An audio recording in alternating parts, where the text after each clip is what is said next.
Hello, this is Roger, Low Vision Product Manager here at HumanWare.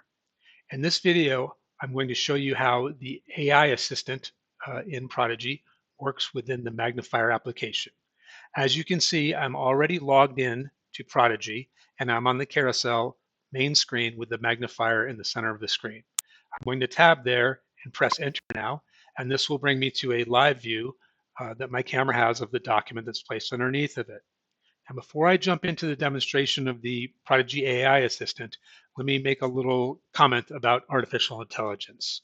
Um, Artificial intelligence is a super helpful tool, but it's not a mind reader and it's certainly not perfect.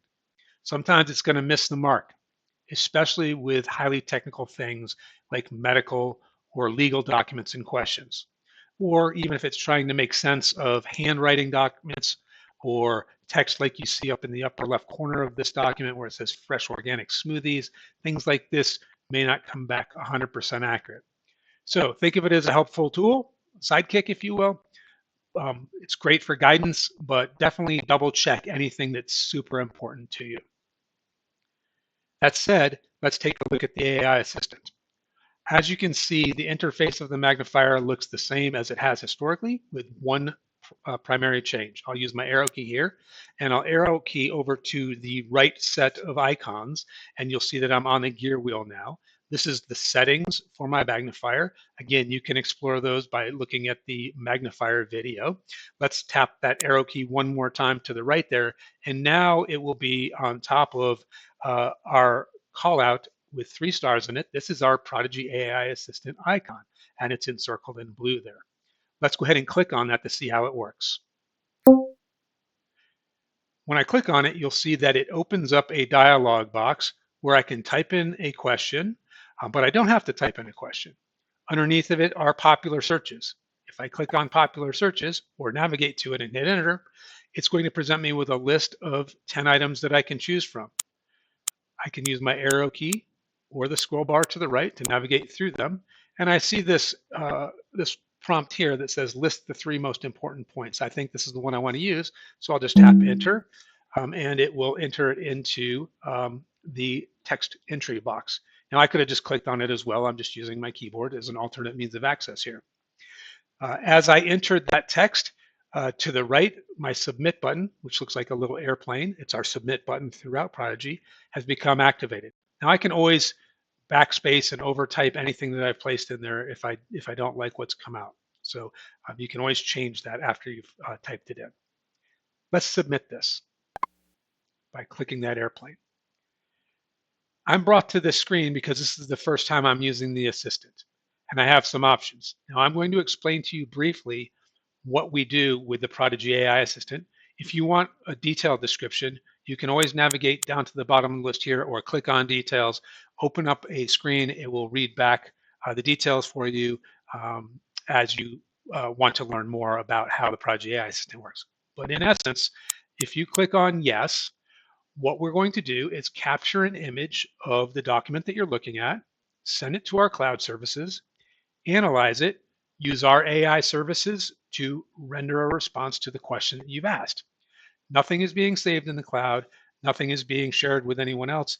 And we have redundant servers to make sure that it works all the time, but also are highly secured to make sure that everything stays contained there. Anything that is saved will be saved locally for use on your computer, not in the cloud. So if I click on yes here, that is good for a one-time send to the assistant system. If I come down to yes, set as default, then that means I'm not going to be asked this question again in the future. And then the last option is to answer no, in which case the assistant will close out and I'll go back to the live view of my document. I'm going to use my arrow back to yes and press enter, although I could mouse and click. And here we see the question that's being asked.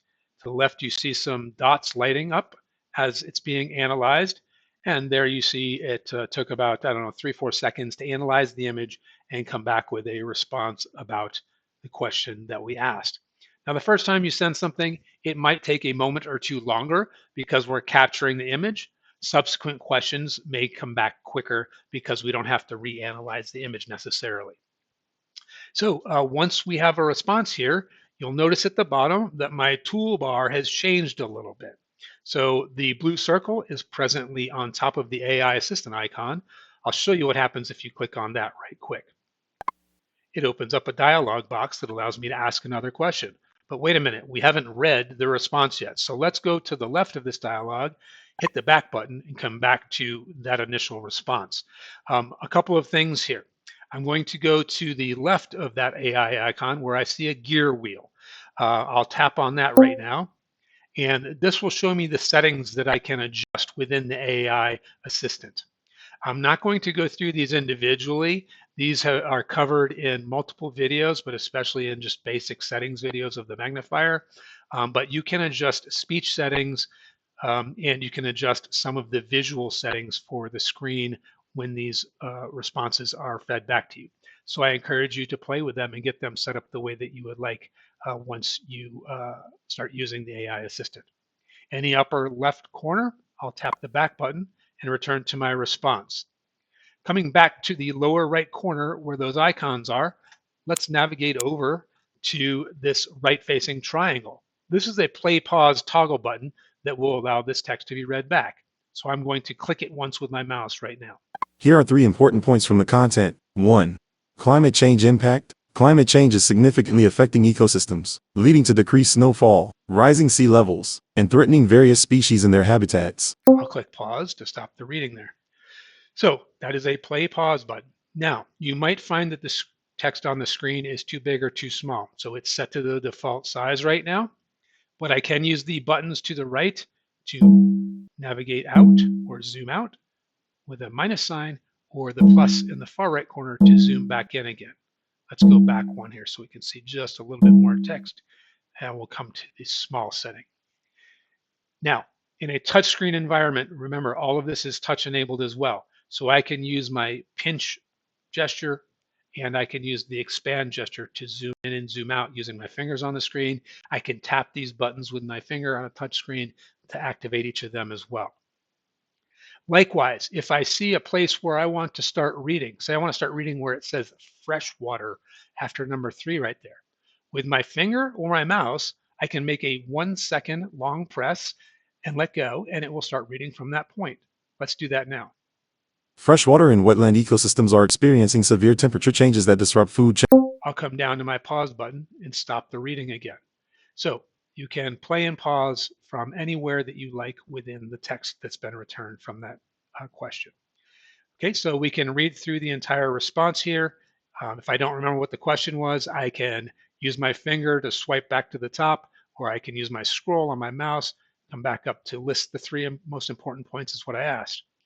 Now, I've been doing a lot of talking here. By now, you might have forgot what the image was that we were looking at. Over in the left bottom corner of the toolbar, there are 2 arrows, 2 sets of arrows, I should say. In the bottom far left is a single left-facing arrow.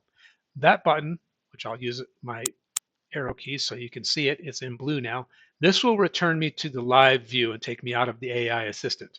I don't want to do that just yet because I'm not done asking questions about my document. I'll use my arrow key here. The other button in the lower left corner has 2 arrows facing to the right and to the left. And this is a toggle button that toggles me from the AI Assistant to the view of my document that was sent to the AI services. Let's tap that now. So here you can see that document, but this is a captured image of the document. This is not a live view. So I can zoom in using my mouse, or in the bottom right corner using the buttons that are over there. I can use my fingers again if I have a touch screen. I can pan around on this document to look at it, look at specific areas that I might want to.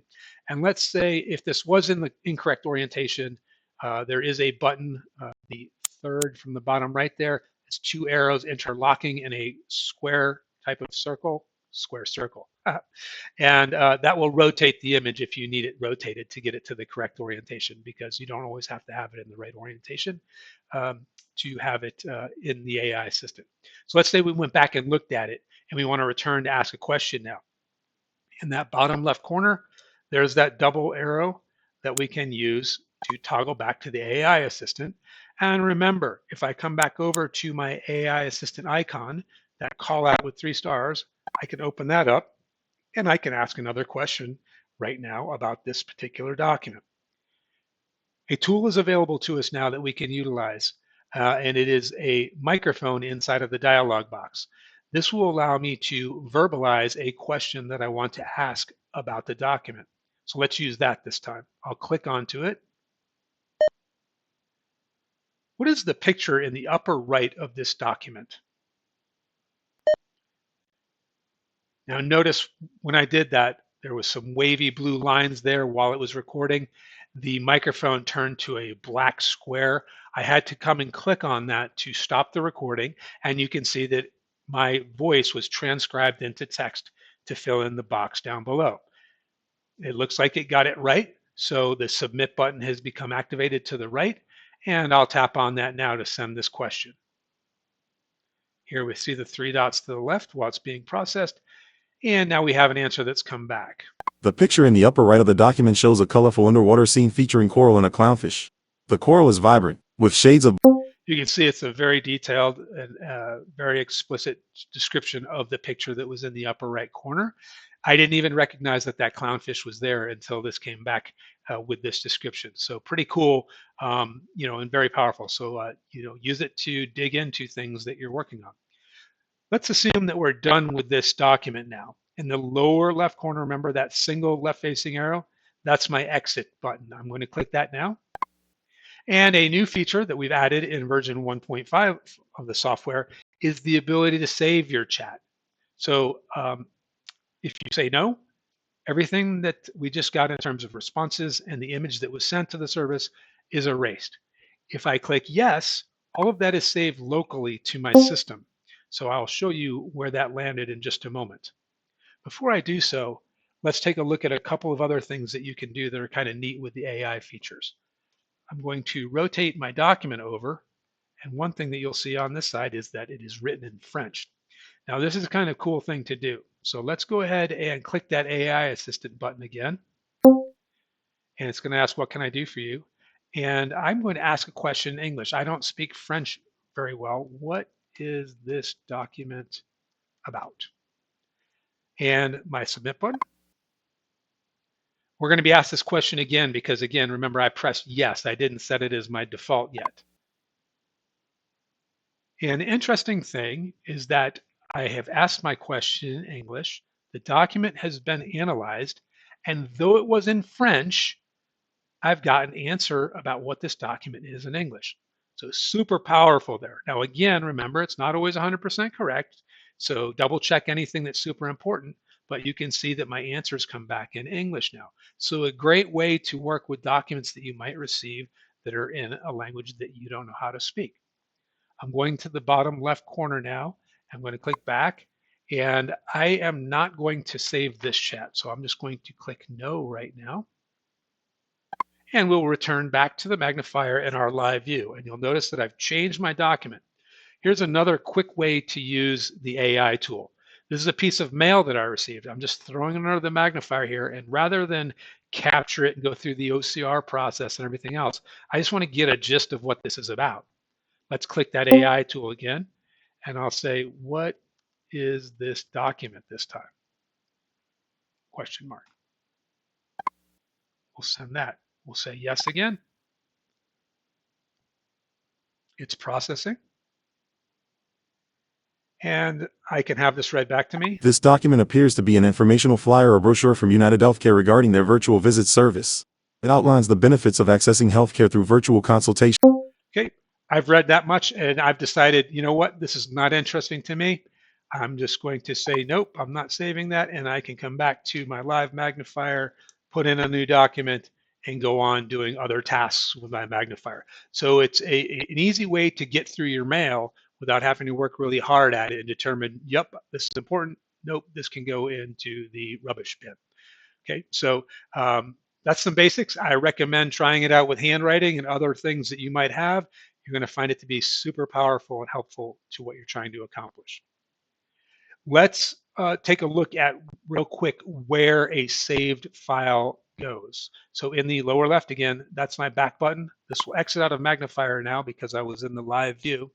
And I'm going to navigate my interface now using the arrow keys until I get to files. The files application is where images that are saved end up. So here we are in the files application now. I'm going to use my arrow key to navigate. If it's a single image, it's going to end up in the root, if you will. We come in at the last folder in the files application. So here is the image that we saved. Now we can change that name, which I'll show you in just a moment, but let's open it up. And here you can see a saved image of what we were working on too. So it's not a live view, so I can pan around onto it. But I can also come over to the right here. I have a gear wheel, which is the fourth in from the right. This allows me to change settings for this particular file. But to the right of it, there's my AI tool. Let's tap that real quick. And here you can see we're going to continue to share questions about this. I'm going to change my answer to yes, set as default right now, so it doesn't show me that again. But here you can see we've started right where we left off in this document when we saved it. If I use my scroll wheel on my mouse or I use my touch screen to swipe up and down, all of the history of my chat is included there. And now I can continue asking questions about this, and they will continue to be saved with my document. Since you've seen questions asked previously, I'm not going to ask another question right now. I'm just going to hit the back arrow to exit out and come back out to the document here. And you can see there it is. Just quickly, here are the settings that are available in your files. Again, this is covered in the files video, so I won't go through each of these individually. And of course, you have your zoom in and zoom out buttons in the far lower right corner. In the lower left is a back button. Let's come back to the root of this image. Just like in other Microsoft or Windows-based applications, I can right-click on this file and I can do multiple things to it. So I can copy it to my clipboard. I can move this file to a folder. I can delete it. I can rename it, and I can export it if I want. So in this case, I'm going to just demonstrate the rename functionality so you can see how that might look. I'm just going to call it AI example right now. And in the upper right, there's that submit button to submit the change. The file has now been renamed. Now, those other functionalities that you saw there, those are covered in the files video. So I didn't go through those right now. If you want to learn about those, please head on over to that video. So this is the changes that were made to the Magnifier application to show how the AI assistant works when you're using the Magnifier within Prodigy. I hope this video is useful to you. Certainly, by all means, use the help application to give us feedback. It's the third item in the list there. You'll just click on that. It will open a form and you can submit your feedback. In YouTube, there's a link there as well that you can utilize. If you don't want to do your feedback that way, feel free to contact your local sales representative, our customer service, or anybody that you know here at HumanWare or that works with us and provide your feedback on how we can improve our AI assistant in the Magnifier or elsewhere, or anything else that can be improved about Prodigy for that matter. So again, thank you for watching this video. Appreciate it, and we'll see you in the next video.